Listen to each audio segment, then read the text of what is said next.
Hello and welcome everyone to BMO for Women's Breaking the Stigma, a conversation on mental health. So, how are you doing? That's a question that we get all the time, right? So, what's your answer? I bet it was fine, right? But that's not the truth. According to a study, only 14% of people actually mean it. And the rest of us, well, we're not fine. No. And as we welcome everyone into this production here, let me start off with a few facts from CAMH, which is the Centre for Addiction and Mental Health. It's Canada's largest mental health hospital. So we know women experience greater depression, anxiety, and trauma and thoughts of suicide to a greater extent than men, and yet face barriers. And acknowledging that women who are Black, Indigenous, or people of color also face even greater barriers or stigma in accessing care. And those many treatments that are available now, well, they're only tested on men. So we're set to have a very open and frank conversation today. And we know that mental health is at the forefront for many of us as we continue through this pandemic. We're trying to juggle a career or keep our businesses afloat, or we're dealing with family issues. And then we're also thinking of all the social isolation.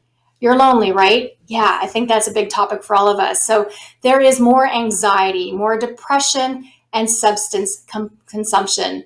And during Mental Health Week, we wanted to start to break the stigma on mental health conversations. And you're part of the conversation. So let's get going on this. So bring up the panel right now. I have Dr. Javeria Zahir, clinical scientist, CAMH. I have Carol Dagger, Vice President, Legal from Loblaw Companies Limited. Cam Fowler, Chief Strategy and Operations Officer, BMO Financial Group. Sandy Treliving, Director, CAMH Foundation Board. And I'm Lisa Bragg. I'm a small business owner, and I'm the host of the BMO for Women's podcast, Bolder. So welcome, everyone. So we're going to have a very open dialogue about mental health and about mental illness. And that's a new topic for business. But Carol, that's exactly the conversation you had with your employer, Loblaws, which is one of the giant supermarkets in Canada. You also went public with your story a year ago, and you've been surprised at the reaction. Tell us about that. Thanks so much, Lisa, and it's such a privilege to be able to join this really important conversation. Look, for the majority of my professional career, I did not come out with my mental illness struggles. But about a year ago, I decided that I had to live my authentic life and tell my truth, because not doing so was really affecting my mental illness. And so when I went for my interview at Loblaw, as part of the interview, I told my now boss that I have mental health challenges. I walked him through what those challenges are. And I said to him quite frankly, and in a very direct way, that if I won't be accepted and if I can't live my authentic self at Loblaw, I asked him to please not make me the offer if I was a suitable candidate. And not only did he make me the offer, but I've been there for over a year now, and I've talked very openly about my mental illness and my struggles. I've now stood up a mental illness work stream within the entire organization. We have a mental health and wellness committee within the legal department as well. And so I think it's important to live one's authentic life, but I didn't always do that. As I mentioned earlier, for the majority of my professional life, there was a Carol Dagger that the world knew. And that Carol was someone who is happily married with two wonderful little girls and an extremely supportive and loving husband. I come from a family of two loving and supportive parents, five great sisters who are my champions. I have a lot of friends, people who care about me. I live in a nice area. I have a nice home. I seem well put together. When people look at me, they think I have my life all perfectly organized, and I'm quite successful. And so that is the visible me that the world saw for the majority of my life. But over the last year, I've decided to be more open about the invisible me. And I have to admit that it's hard for me still to be so vulnerable and open about my mental illness and my mental illness struggles, which began 11 years ago after I had my first daughter. I was diagnosed with postpartum depression. I fought getting treatment at the beginning because I thought that I was just a bad mom, that I'm not a suitable parent, and that I'm just not cut out to be a mom.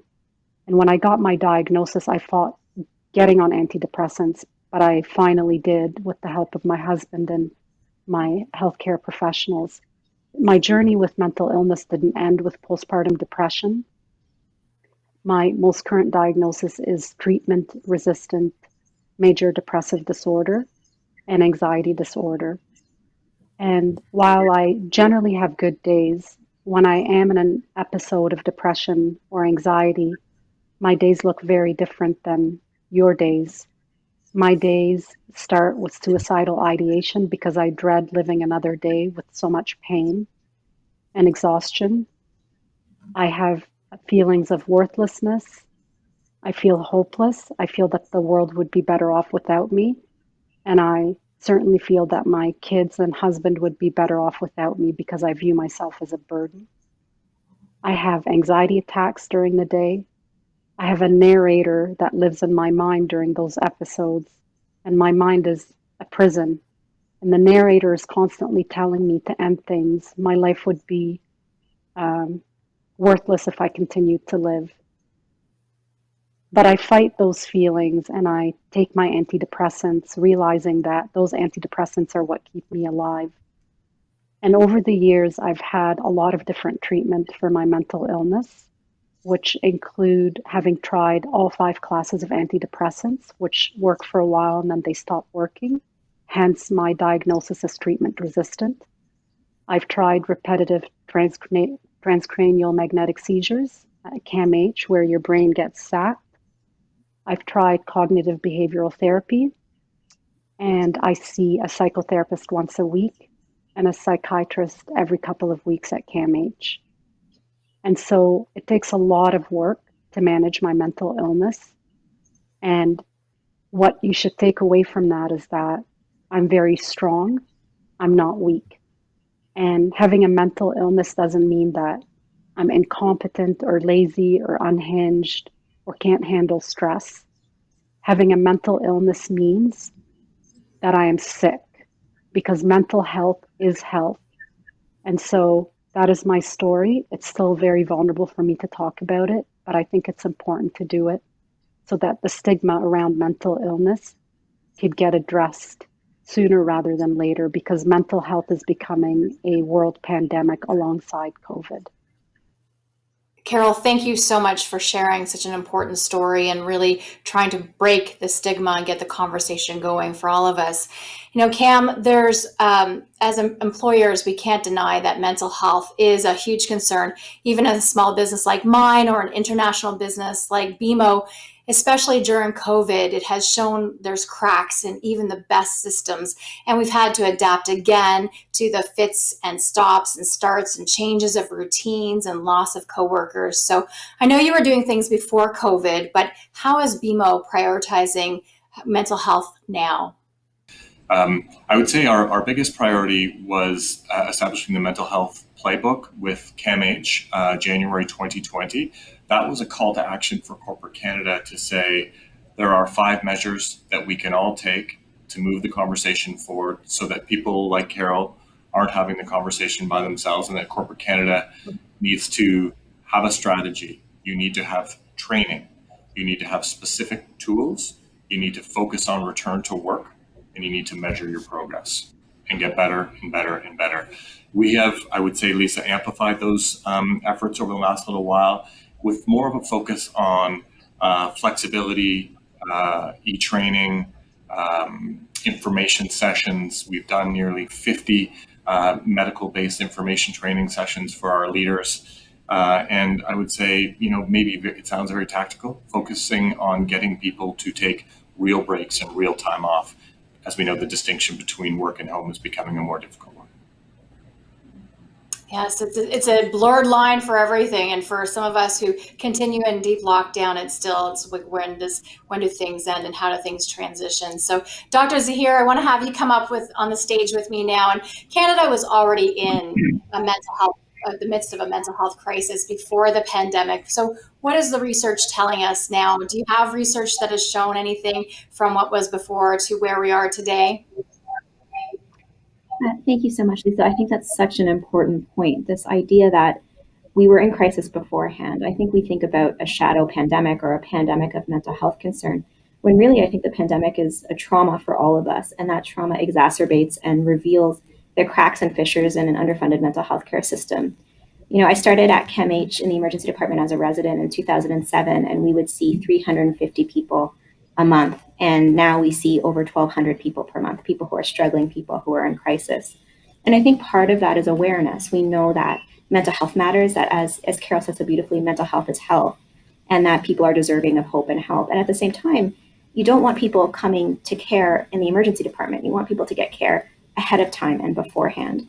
And what we see during the pandemic is that, especially for women, people are really struggling. And as a psychiatrist and a suicide prevention researcher, more people have come to me asking about mental health and their own mental health than at any other time in my life. CAMH has a study that it runs with Delvinia, and what it's shown is that over a quarter of women are experiencing significant anxiety and distress. A fifth of women are experiencing depressive symptoms, and a lot of people, men and women more than men again, are experiencing loneliness. And I think loneliness is a symptom, and it's distressing, and it's something that we need to think about a little bit more, especially as we have to come together in different ways during the pandemic. Yeah, definitely loneliness for a lot of people, and people reaching out and doing it through the screen doesn't always make people feel connected, for sure.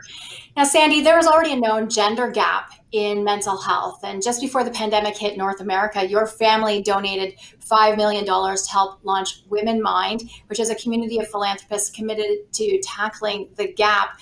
Now, women are so vulnerable right now. Some have lost their jobs due to the pandemic. Some people took a step back.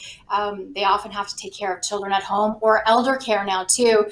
So what are the most common mental health concerns encountered by Women Mind since the launch a year ago?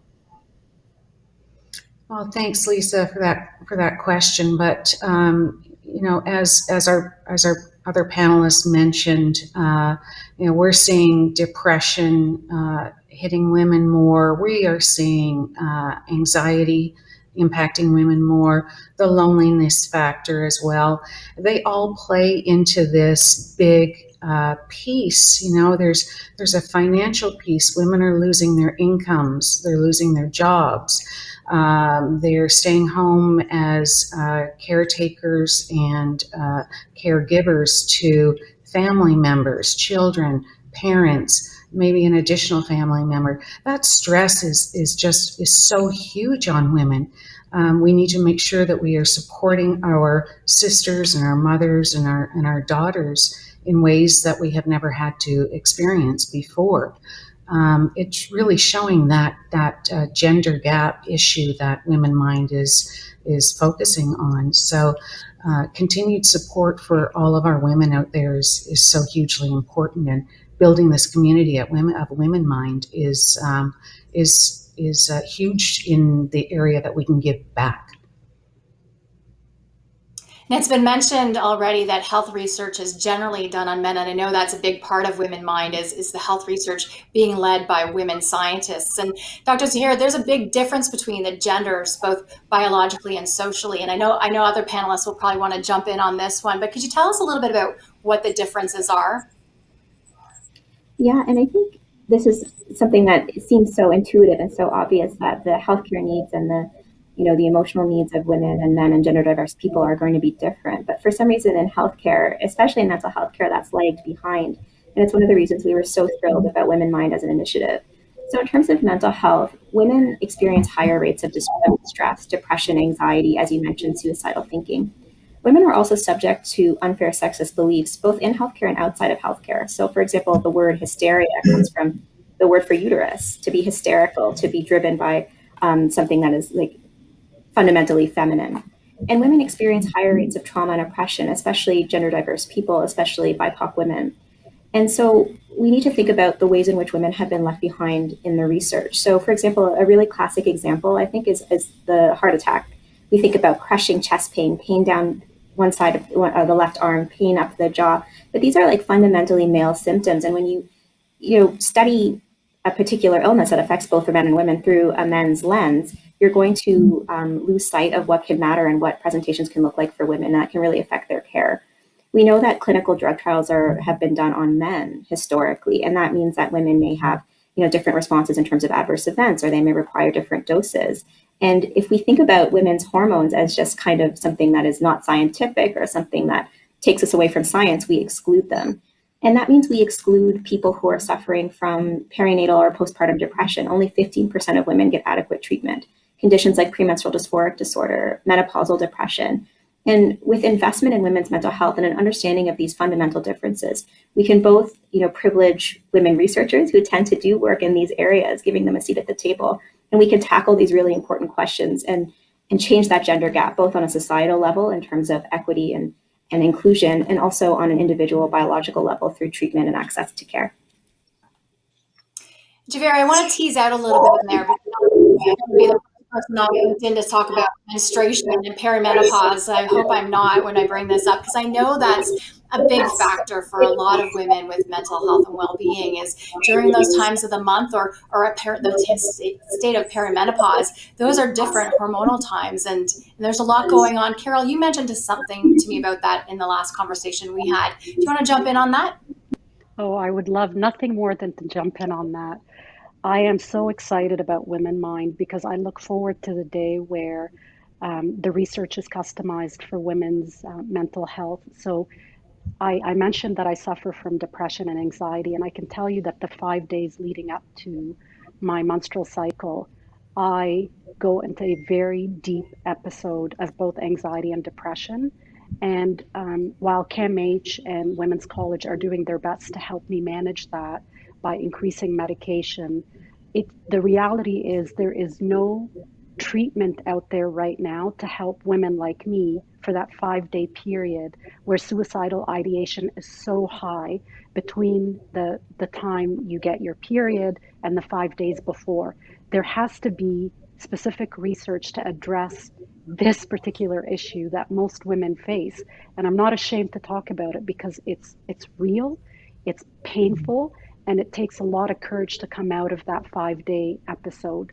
And so I'm really excited about what Dr. Zahir is talking about and what Sandy's talking about with respect to Women Mind and the research that's going to be customized for women. Yeah, so Sandy, let's talk about that Women Mind a little bit more and how research it's really important for women to be leading the research and actually be the scientists doing the research further. So you want to talk to us a little bit about that and why it's so important? Yeah, I mean, we can't see what we don't measure. So, as to Carol's point, we are nowhere near where we need to be when it comes to hormonal and customized treatments for women in mental health. So Women Mind is going to be supporting that kind of research. We're going to be supporting women scientists to grow into their careers and to allow them to be researching women, and they can understand that concept more than a man can. What I find very sad is that Carol had postpartum, which the numbers are amazingly high, the amount of women that do, which we used to call baby blues back in the day, and you were supposed to get over it. I'm thankful that we have a group of scientists at CAMH that are currently working on a natural supplement that is given to a woman on the 3rd day of after birth. And that helps them with day 5 when their hormones and the blues really come out. And had Carol had access to that, what would her life be like now? And it's so, and also to that group that is studying the postpartum depression, can we then work that nutritional supplement into our everyday lives we're working on the hormone piece of it now. We really need to drive that that wellness piece. So I'm really excited that we have this opportunity, and we're in clinical trials now, and hopefully we will get this supplement out to mothers very soon. Because we're hearing about the personal cost of all this, and then there's an economic cost to it. Cam, I know the research had been done a year ago, and it was an estimated staggering $51 billion lost into the Canadian economy because of mental illness. Any idea of what we could possibly be thinking about now with the cost? If somebody's thinking about the financial part of this set situation? I think it's important to keep an eye on the economics. Even though this is clearly a human problem that needs human solutions. 50 billion was the number at the time, pre-pandemic. I don't think we could have known in January 2020 how the crisis would escalate. So, my answer to your question is some number bigger than that. The thing that drives my conviction on the idea that the number is bigger is, 96% of Canadians have felt some either meaningful or significant impact as a result of the pandemic. That seems obvious, but there are ramifications of that. We also know for the past exchange that women, even pre-pandemic, felt higher levels of depressive behavior, higher level of anxiety behavior, higher level of suicidal thoughts, and they are the ones bearing the brunt in the pandemic. There isn't any question about that in the workplace, in the entrepreneurial environment, in the home place. And so you put all of those things together, the number's higher than 50, and the problem is more weighted, to me, towards women than men. And that leads me to conclude that there's no path to progress on mental health that doesn't begin with women. And I very much support the conviction of the last few comments that says this leads you to research and more focused research, which brings us back to the work of the CAMH Foundation, the energy we have in a research hospital that will be built to lead the world in research, such that a year from now, 2 years from now, 3 years from now, this is not the conversation we're having on this panel. Mm-hmm. We've said it already. The pandemic has been a marathon, and a lot of entrepreneurs in my space, small business owners, are saying, forget it, I'm done, I'm out, and leaving the area. Carol, the fatigue is huge for everyone. What are you hearing in your communities? It is absolutely huge, the fatigue, whether it's in a work context or in a personal context. There's a real toll taking place on women from the pandemic. The effects of mental illness pre-pandemic have been really increasing through the pandemic. So the kinds of things that I'm seeing are women having to take a leave of absence from work in order to look after their children because they're not viewed as the primary breadwinner in the household. They're having to take leaves to look after their mental health. They're completely burnt out because they're having to look after their kids. Their kids' education because of virtual schooling, laundry, cooking, cleaning. It's a small percentage of women have help in the home. I consider myself very privileged to have a wonderful nanny that can help, and I have a great husband who's extremely supportive from household perspective. But that's because I need it, because I am struggling with my mental illness and I cannot look after myself. Beyond looking after my career and my personal needs. And so I think it's really important for us to understand that women are bearing the brunt of the pandemic. From an emotional perspective, women are having anxiety attacks, panic attacks. They're turning to alcohol to ease the pain that they're feeling. So I think we're going to see a lot of women go into rehab programs post-pandemic. And within the workplace, I see it on my team. I have a team of 12 women, and they all have, or the majority of them have kids, and they don't have help in the home. And so they're having to struggle to manage being a mom, being a professional, looking after their kids, looking after their job, and they're burning out. And it's not a sustainable state that we're in, and something has to give. So I feel like we're at a tipping point, and if we don't do something to help our employees and our family members from a mental health perspective, I think we're going to see a really big tip in the scale for women suffering from mental illness. Yeah, that's a lot. We do have a question from the audience, and this one's from Cassidy. So she asks, what can we do to better our mental health? Many cannot afford proper care. And I know that many with invisible illnesses struggle with anxiety, depression, and other forms of mental health. We know we need to erase the stigma around this.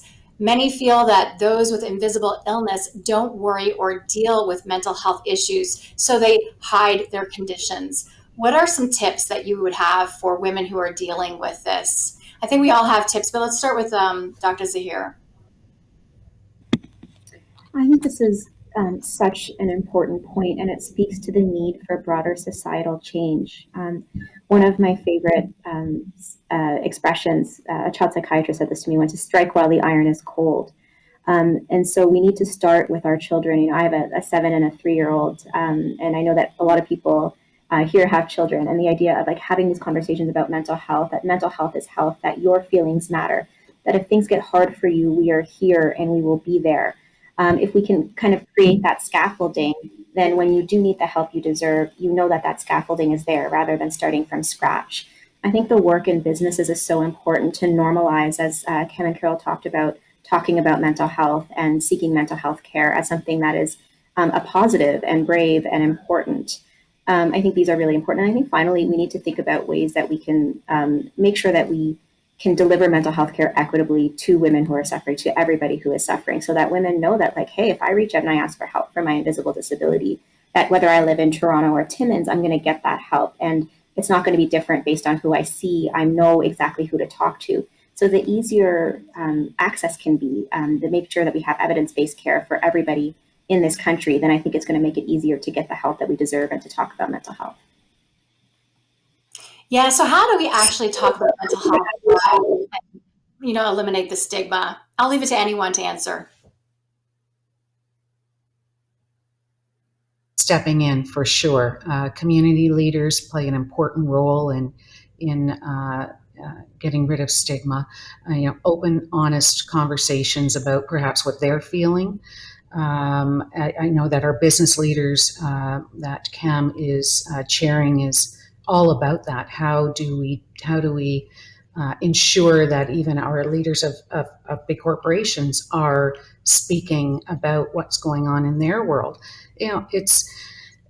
We have to keep the conversations going. This is such an important cause. People need to know that it's okay that they're not feeling well.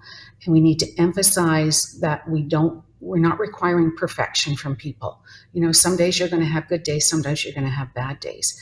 But tomorrow is another day. We start all over again. So, work on being your productive self and stop putting unnecessary pressures on yourself or others. And conversation, talk. A lot of people are afraid to talk and start those conversations. Any ideas on how to start? I think you have to recognize that if you're suffering from mental illness, it's actually a lot harder to manage your mental illness if you're not living your authentic self. If you are pretending to be okay every day to your family, friends, and your coworkers, that energy that you're putting into the pretending is energy that you're taking away from getting better. And so I think what I would recommend is that you find the strength within yourself to say, I am no longer going to live my inauthentic self, and the world is going to have to adjust. And if it doesn't adjust, then I'm not in the right environment. I have to seek another job or find new friends. Of course, you can't get rid of your family, but hopefully your family will adjust. You have to feel like you are living your one self, because living two different selves is brokenness. And I got that from a book called Untamed. And that really resonates with me. When I was trying to pretend that I was okay, I was starting to tip into suicidal ideation a lot more. Because you started, Lisa, with the question of, how are you doing? And most times I would say I'm fine, when in reality I wasn't fine. I just finished an anxiety attack, or I just finished a 3-day depressive episode. And I was tired of pretending. And so that exhaustion led me to come out and start talking about my story. And to my surprise, people have been really supportive. And so just be your authentic self is my advice. Mm-hmm. Mm-hmm. And Lisa, I just I have add, to say, Lisa. oh, okay. Sandy I'll first. just quickly, yeah, I'll just quickly say that I had been exposed to someone in my home that had a severe mental health issue, and I was quite young. I didn't know that you weren't supposed to talk about it. So I think that's helpful. We've become a little bit more cocooned, even though we never let anyone into our house. Because we weren't sure how it was my brother with schizophrenia, how he was going to be reacting. But at that same time, that innocence can be a beautiful thing. Cam, you had something to add. Yes, I would just say I do think there's a call in all of this, given where we are in Mental Health Awareness Week and Month, and that is there are things that we can all do to create the conditions for the conversation you're describing, Lisa. And how can we keep talking? Well, there's Carol's situation, which is find ways to be yourself and to be as open about that as you can. And for the other side of that conversation, it's to create the conditions for it to happen in a manner. And I think about this in the home and in the workplace and in schools. And it'll be different treatments in all places, but someone made the point earlier about the importance of engaging earlier. Strike while the iron's cold. I think it was Juveria said this. That is so critical, to have some sort of currency, some sort of measure you can have with a young person to say, not only is this conversation important, we're actually going to have actions associated with it. Like, where are you at today? And if you can be honest as a young person, you can be honest later. In schools, I would just like to make one point specifically. We've said, let's recognize the role of women in the mental health conversation. To improve that, we need to improve the role of men, and specifically boys.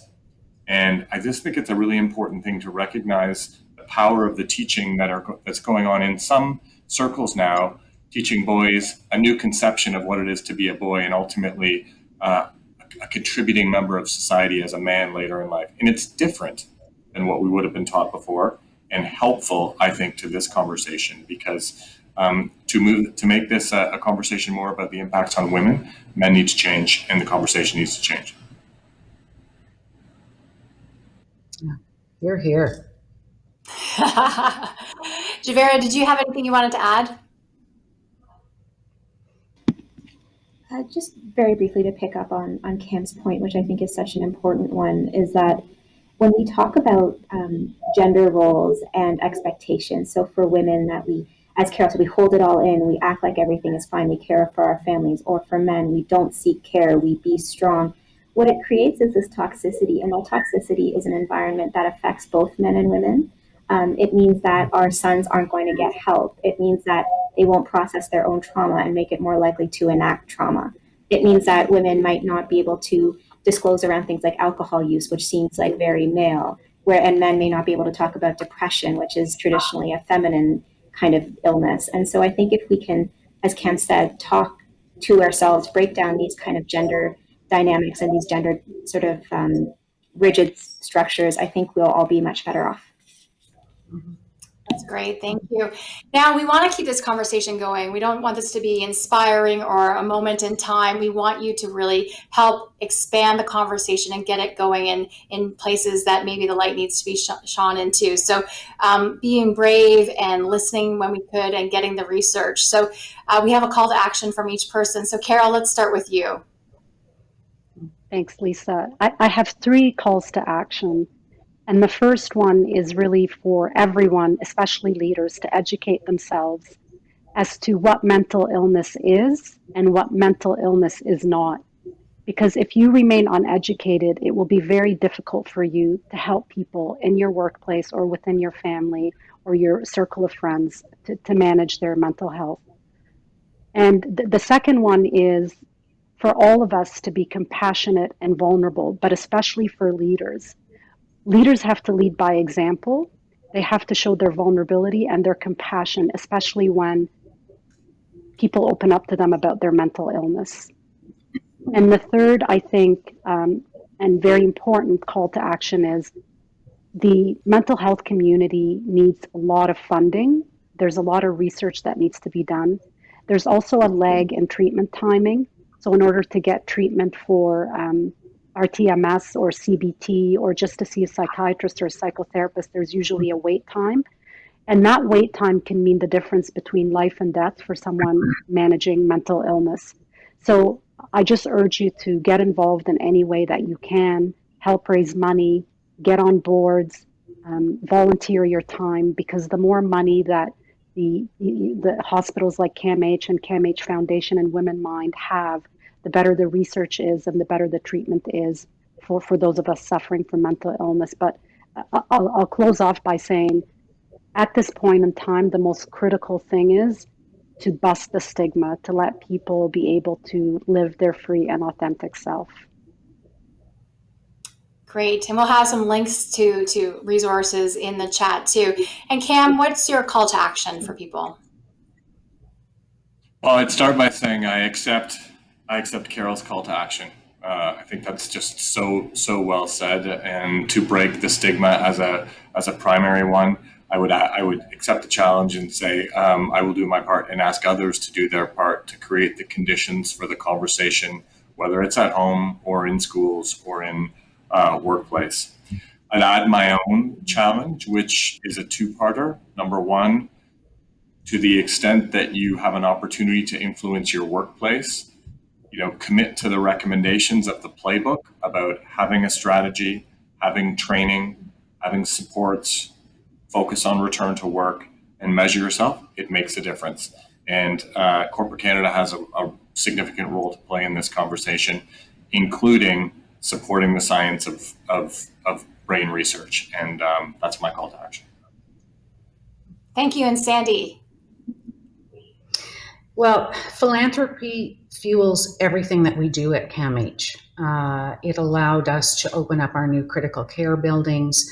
It allows us to expand our research, and that research is a lifespan of research. So we can't survive without that. And this giving community, this giving circle that we've developed within Women Mind, I would say, please join our fight. Help your sisters, help your mothers, help your daughters. Our society is not strong if we don't have women that are well, that are mentally well. So we need your support. The gift that we gave to CAMH, we've set this up. Our grandkids are going to know that their grandparents set a course, that their parents drove to improve outcomes over decades, past, present, and future. And that's incredibly powerful. And I would say that to the listeners out there, you can do that too. We can show you the way. Go to camh.ca, Women Mind. Thank you. And Javeria, over to you. Thank you so much. When I was younger, starting at CAMH, I never really thought about the power of philanthropy. So just trying to get through the day and learn what you need to learn. And then as I've gotten older, as I walk past the Treliving Gym, which gives our patients physical space to be healthy and well, or I'm the medical head of the jail chef in Shnita Kachan Emergency Department. When we see people putting their names on our buildings, it shows us that we matter as healthcare providers. It shows our patients that they matter, that people are willing to put their name and their investment into it. I remember when Women Mind was announced, I had some of my young women mentees come to me and say, "Is this for real? Is this a thing that's happening?" And I couldn't believe it. And for someone who is a woman who has children, trying to negotiate early career, trying to stay, on the same path as my male colleagues, the investment in me and my work is extraordinary. And it's not just about diversity for the sake of diversity. It means that I can do work in, experiences of suicidal thinking for Chinese Canadian women, or for young Muslims, or for women who have experienced trauma to work with them to create interventions that work with short wait times. The power of giving and the power of investment in women, I think, is extraordinary. Thank you. And my call to action is to download and listen to the Bolder podcast, BMO for Women's Bolder podcast. We have many stories in there about well-being, and Katie Terliving and Sandy, they joined me on an episode that's launching really soon, and we talk more about Women Mind. And my second call to action would be to consider donating to Kids Help Phone. It's a really important resource that really helps a lot of people. So thank you all so much for joining us today. I know we could spend hours talking about this topic. I do encourage you also to keep the conversation going so we can break the stigma. Thank you, everyone, for joining us.